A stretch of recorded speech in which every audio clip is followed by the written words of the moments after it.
అందరికీ praise the lord. అనుదినము దేవుని వాగ్దానం. ప్రియులారా, ఈ ఉదయకాలం దేవుడు మా కోసం మన కోసం ఏర్పరిచిన దేవుని వాగ్దానాన్ని మనము జ్ఞాపకం చేసుకున్నాం. అయినను నేను దేవుని వలనైన సహాయం పొంది నేటి వరకు నిలిచియుంటిని. అపోస్తుల కార్యము 26:22.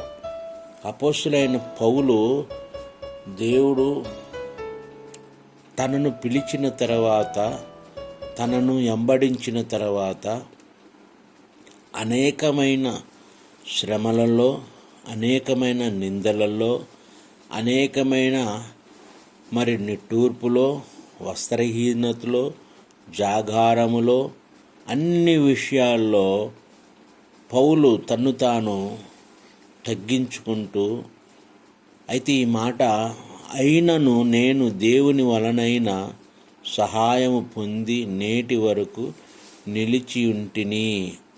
నేటి వరకు మనం నిలిచి ఉన్నామంటే కేవలము దేవుని కృప. ఆయన కృప లేకపోతే మనం జీవించలేము. ఆయన కృప లేకపోతే మనం బ్రతకలేము. మనకంటే అందమైన వారు, మనకంటే ధనికులు ఈ లోకమును చూడలేక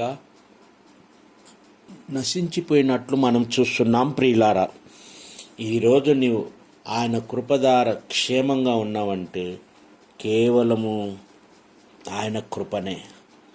అట్టి కృపను పొందుకుంటూ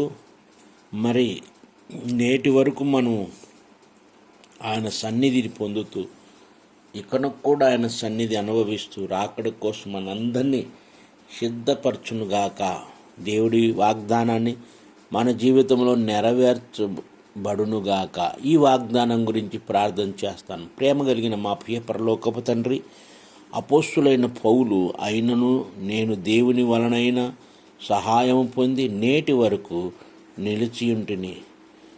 ఈరోజు మాకు సహాయకుడుగా మీరున్నారు.